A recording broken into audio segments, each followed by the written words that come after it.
Hello folks, my name is Dominic and I'm a 45-year-old man who was there when Mortal Kombat 4 came out, and this is my little video from my cold flat in the north of England, hence why I'm wearing a dressing gown, where I'm going to talk about about Mortal Kombat 4. I'm also going to give a 30-second reaction to Mortal Kombat Mythologies, a 30-second reaction to Mortal Kombat Special Forces, and I'm going to end this video by doing a little bit of a comparison of Mortal Kombat 4 to the current Mortal Kombat game at time of making this video, Mortal Kombat 1, because I'm trying not to make these videos too topical, so hopefully if you watch them in like 5 years, they're still relevant. But the news this week has been allegedly they're stopping all DLC for the current Mortal Kombat game because it hasn't done so well. And I think there's perhaps comparisons between that and MK4. So, the reason I always tell you my age is because I was there, man. I was there. And I grew up very rurally. I didn't go to arcades, so my experience of the original Mortal Kombat 1 and 2 and 3 were from magazine previews and the home ports. But Mortal Kombat 4 was different. I was visiting a city quite far from where I grew up. I think it was maybe Swansea or Cardiff, and I saw an arcade machine with Mortal Kombat 4 on it. And there was a spoiler. They had Liu Kang battling in the living forest, and you saw him perform the dragon fatality, one of his iconic moves from Mortal Kombat 2. And I was about 18 years old, and I hated it. And this is one of the main points I want to make in this video. I love it now, but people keep saying, oh, how odd it is that in the late 90s, people thought all these polygon games looked good when now we think they look rubbish. I was there, man. We thought it looked rubbish at the time.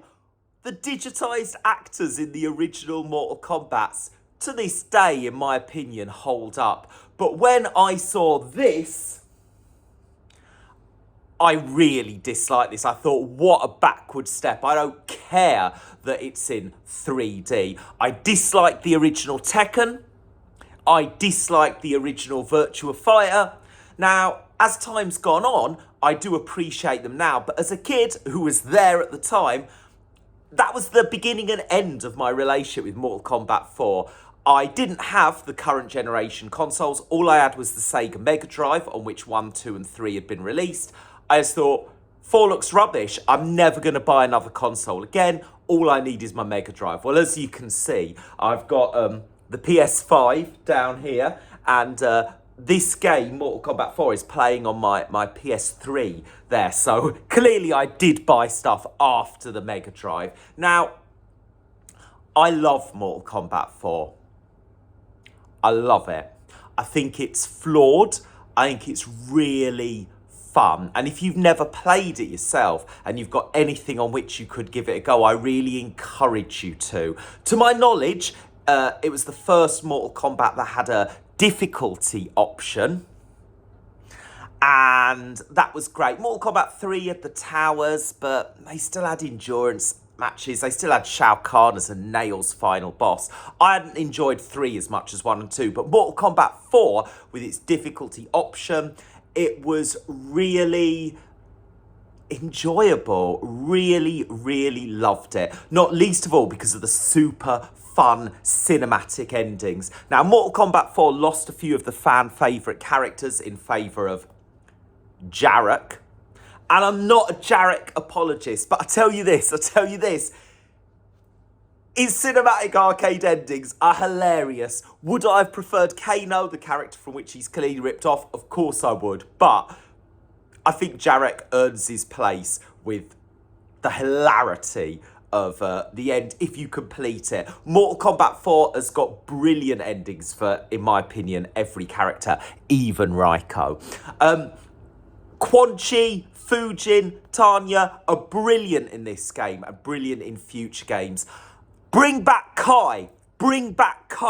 Bring back Kai. Kai has never been done justice. He's okay in here. But when you read about how they planned to make him a character who did handstands, a bit like, you know, Eddie Goro, that would have been epic. I think there's so much unreleased potential in Kai. He's never been given an opportunity to shine. Shinnok, he's good in MKX, but he's not the best boss, is he? But Goro, so Goro was only added to the home port, not in the arcades. And in my opinion, Goro is the best thing about this. Super challenging, but not unfairly hard. I love Goro. And you know what? I love the graphics, just from nostalgia, have you ever liked a song from your childhood that you hated at the time, but just because it reminds you of a special time, you now like it? That's how I feel with the graphics of Mortal Kombat 4. You know, it just reminds me of being a teenager. Even though I didn't like it at the time, it takes me back to that moment, and I totally see this through rose-tinted eyes. I really recommend playing Mortal Kombat 4, but not the other games that surrounded it. 30-second review of Mortal Kombat Mythologies. The spin-off with Sub-Zero has excellent, hilarious cutscenes with the actor Richard DeVizio hamming it up as Quan Chi. Watch the cinematic cutscenes on YouTube. Don't play the game. The turn button and the clumsy platforming make it really unfair. Just watch the cutscenes. My review of Mortal Kombat Special Forces doesn't really have a story, and Mythologies, one of its strengths is the story. It introduced Shinnok, Quan Chi, set up the original Sub-Zero fantastically. The camera angles and difficulty of the final level in Special Forces are awful. All you need to do is go on YouTube and watch the wonderful 1970s blaxploitation style intro. That's it. That's the only thing that's good about it. Whereas Mortal Kombat 4, love it, love it, love it, love it, love it. Play it to this day. Mortal Kombat seems to go in trilogies. Like after the first 3, you then got 4 as a bit of an oddity. And then there was a gap before these bad boys. Now I'm going to do a full video about the PS2 era because it is special. And then they did versus DC, which, again, bit of a odd one out. And then we have the NetherRealm trilogy, which brings us up to Mortal Kombat 1, where they introduced the cameo system. And you know what? I personally have never been able to get behind the cameo system. It feels like after each trilogy, they introduce a new system, the sidestepping in this, as opposed to proper Soul Calibur-like 3D that they'd go on to. And then DC had all kinds of weird cutaway fights with the close-ups and the falling whilst fighting. And then the cameos in MK1. There's talk that the studio do want to focus on Mortal Kombat. I've not really got behind Mortal Kombat 1 yet, the current game. Maybe I will, maybe I will, maybe I've just not really played it enough.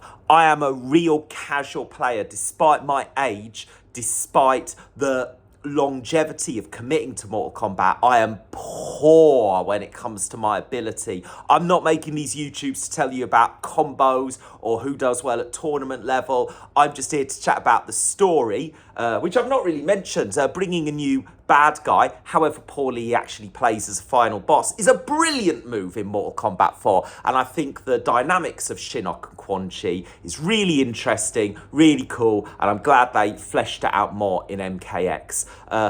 I just like the characters and the moves and the fatalities and the fantasy. That's what makes Mortal Kombat my favourite fighting game franchise.